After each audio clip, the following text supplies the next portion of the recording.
La ilaha illallah Muhammadun Rasulullah alaihi salatullah. Kemudian tersadar, sudah terlalu lama aku dalam kelalaian, mencari kehidupan dengan banting tulang peras keringat. Kepala seolah jadi kaki, dan kaki seolah jadi kepala. Tidak kenal siang dan tidak kenal malam. Ternyata kehidupan di dunia ini tidak abadi. Semua yang sudah aku kumpulkan, suatu ketika pasti akan ditinggal lagi. Kematian istriku dengan 3 orang anak dalam kecelakaan tunggal 3 tahun yang silam membuat aku tersentak dari kelalaian panjang. Ternyata kehidupan ini hanya sementara dan terlalu singkat. Sejak itu aku lebih suka menyendiri, menjauh dari pergaulan orang banyak, bukan karena semata-mata kesedihan di hati yang berkepanjangan, melainkan karena aku tidak menemukan obat mujarab yang dapat menjawab untuk apa tujuan hidup ini. Akhirnya ada sedikit penyinaran dalam otakku, sehingga dapat melihat remang-remang. Kalau begitu, kehidupan ini harus dikenali dengan cinta, harus dipahami dengan derita, dan harus dijalani dengan angan-angan indah. Sejak itu aku mulai rajin mencari motivator dan orang bijak untuk memberikan nasihat-nasihat kepadaku dengan tulus ikhlas, bukan untuk menyanjung dan memuji diriku terus-menerus. Akan tetapi setelah itu dan tidak lama kemudian, aku bertemu dirimu. Ketika itu engkau mengatakan, aku tidak punya kemampuan apapun untuk memberikan nasihat kepadamu, karena segala rasaku sudah terkuras habis, dan hatiku sendiri dalam keadaan terkoyak-koyak akibat aku dicerai tanpa dosa. Memang engkau tidak bergaya menasehatiku, melainkan engkau hanya bercerita tentang perjalanan hidupmu sendiri. Namun demikian, aku banyak dapat mengerti dari tutur katamu itu. Sekalipun hubungan persahabatan kita semakin intim, tetapi aku masih belum sanggup mengatakan, aku mencintaimu. Dalam diamku mengandung 1000 bahasa, dan engkau layak menjadi tempat keluhanku. Karena engkau mampu memahami diriku, sekalipun aku lebih banyak membisu. Sekalipun aku sudah merasa dekat, tetapi nampaknya engkau masih selalu menjaga jarak yang layak. Ini tidak mengapa, malah aku merasa lebih nyaman. Entah kenapa setelah itu, aku tidak paham. Setiap kita bertemu, engkau tidak lagi mau bercerita panjang-panjang, melainkan hanya tegur sapa biasa, sehingga aku semakin merasa masyghul.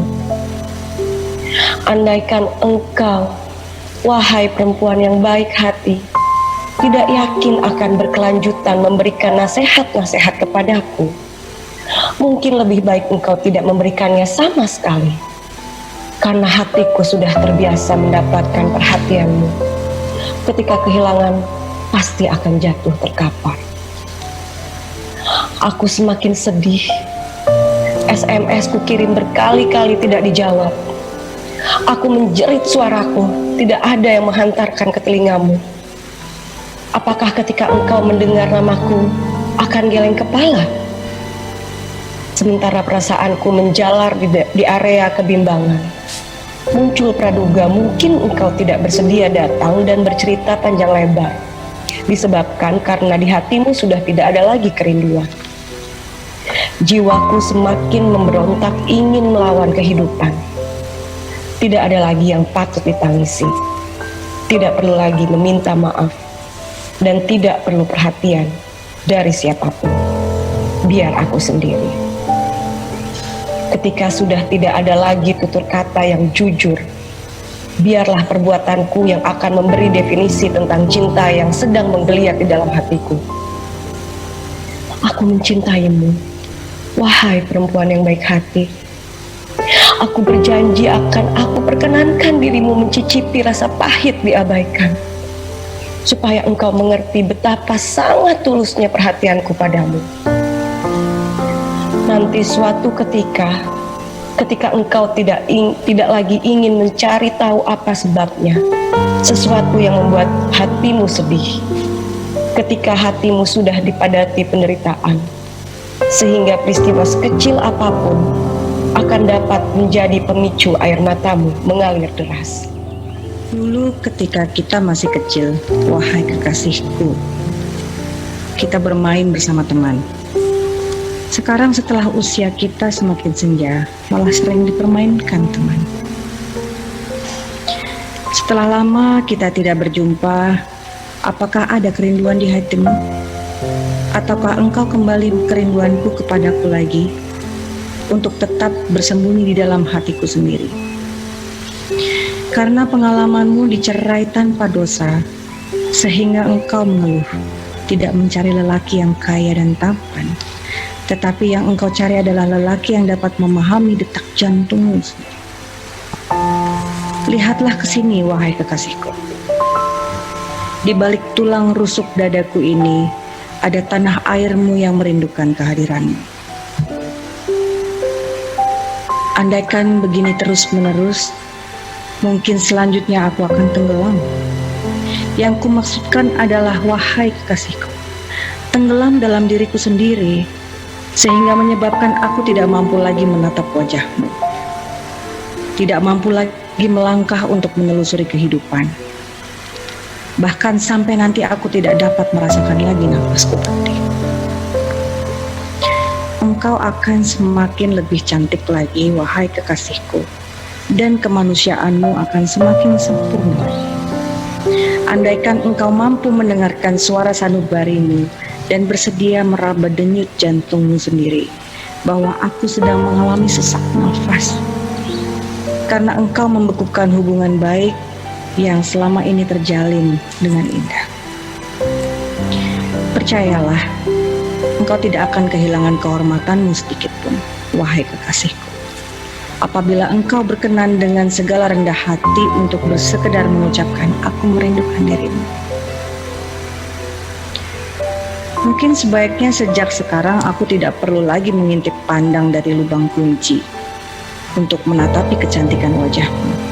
Atau mungkin sebaiknya aku tutup pintu saja yang rapat, atau ku bongkar pintu itu, lalu aku pergi dan tidak akan kembali.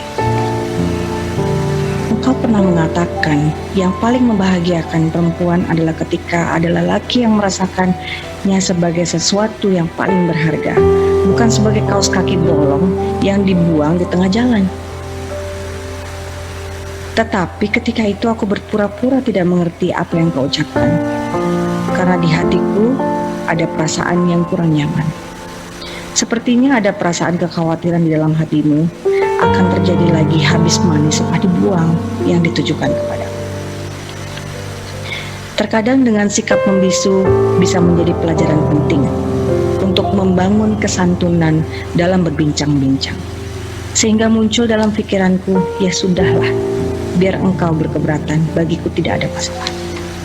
Akan tetapi ternyata apa yang kurasakan terlalu sulit sekali melupakan seseorang yang sudah masuk ke dalam luka. Terlebih lagi hatiku terguncang ketika engkau mengatakan suamiku mengajak rujuk kembali. Andaikan aku tidak setuju engkau kembali rujuk dengan suamimu, berarti aku masih mencintai diriku. Akan tetapi karena aku benar-benar mencintai dirimu dan ingin melihat engkau bahagia, sehingga sekalipun dengan berat hati, aku dengan tulus melepas dirimu kembali dengan suamimu dan anak.